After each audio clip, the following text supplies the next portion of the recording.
मित्रांनो, IPL 2026 सुरू होण्याआधी जर कोणत्या टीम बद्दल सगळ्यात जास्त चर्चा होत असेल तर ती म्हणजे चेन्नई सुपर किंग्स. कारण यावेळी फक्त टीम बदललेली नाहीये तर पूर्ण विचारसरणीच बदललेली आहे. होय, ही तीच CSK आहे जी गेले 15हून अधिक वर्ष एकाच फॉर्म्युलावर चालत होती. ते म्हणजे एक्सपिरियन्स, स्टेबिलिटी आणि काम क्रिकेट. तीच CSK आता पूर्णपणे नवीन T20 ब्रँड खेळायला तयार आहे.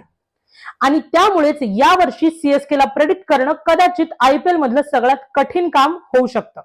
मित्रांनो, जर आपण मागे वळून पाहिलं तर CSK चा फॉर्म्युला खूप क्लिअर होता. एक्सपिरियन्स्ड प्लेयर्स घ्या आणि त्यांना त्यांच्या स्ट्रेंथवर खेळू द्या. मॅथ्यू, मिचेल, ड्वेन ब्रावो, शेन वॉटसन, सुरेश रैना ही जी आहे ही फक्त नावं नव्हती, तर हा CSK चा DNA होता.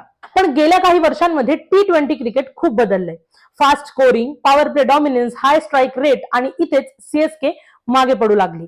पॉवर प्ले मध्ये विकेट्स गमावणं, रन रेट्स कमी असणं आणि सतत ओपनिंग बदलणं हे सगळं सांगत होतं की आता बदल करायलाच हवाय.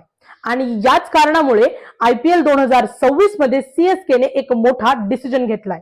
तो म्हणजे युथ वर मोठी बेटिंग. टीमचं ऍव्हरेज एज 28 वरून थेट 25-26 वर आला आहे.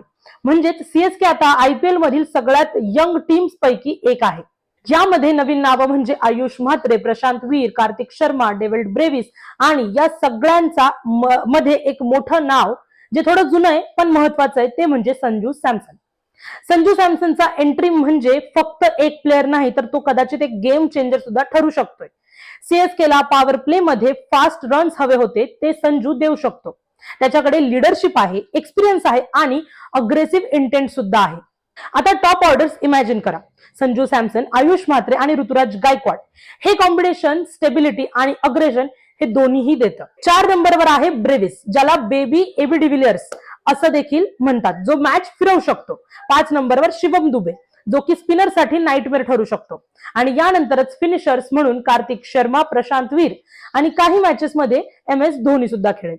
हे सगळं पाहिल्यावर एक गोष्ट तर क्लिअर आहे की CSK ची बॅटिंग आता बऱ्यापैकी पॉवरफुल झाली आहे. आता सगळ्यात मोठा प्रश्न हा येतो की MS धोनीचा इथे रोल काय असणार आहे.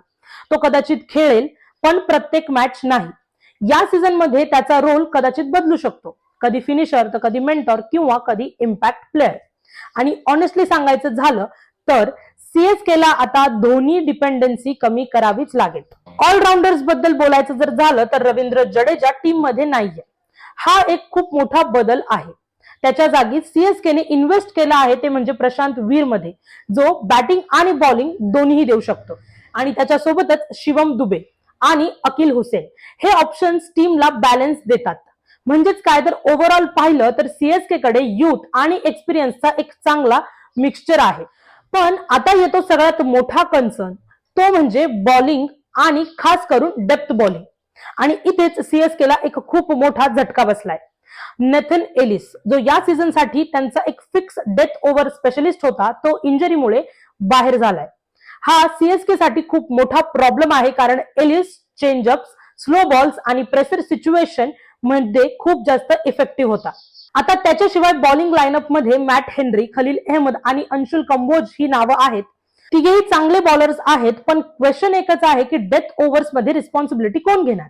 मॅट हेनरी पॉवर प्ले मध्ये चांगला आहे पण डेथ मध्ये तो थोडा एक्सपेन्सिव्ह ठरतो. खलील अहमद आणि कंबोज कधी कधी ओव्हर्स देऊ शकतात, पण ते नेथन एलिस सारखी कन्सिस्टन्सी देऊ शकतील का हा एक मोठा प्रश्न आहे. आणि आता जर CSK रिप्लेसमेंट साठी मार्केटमध्ये गेली तर स्ट्रॉंग ऑप्शन्स खूप कमी दिसत आहेत.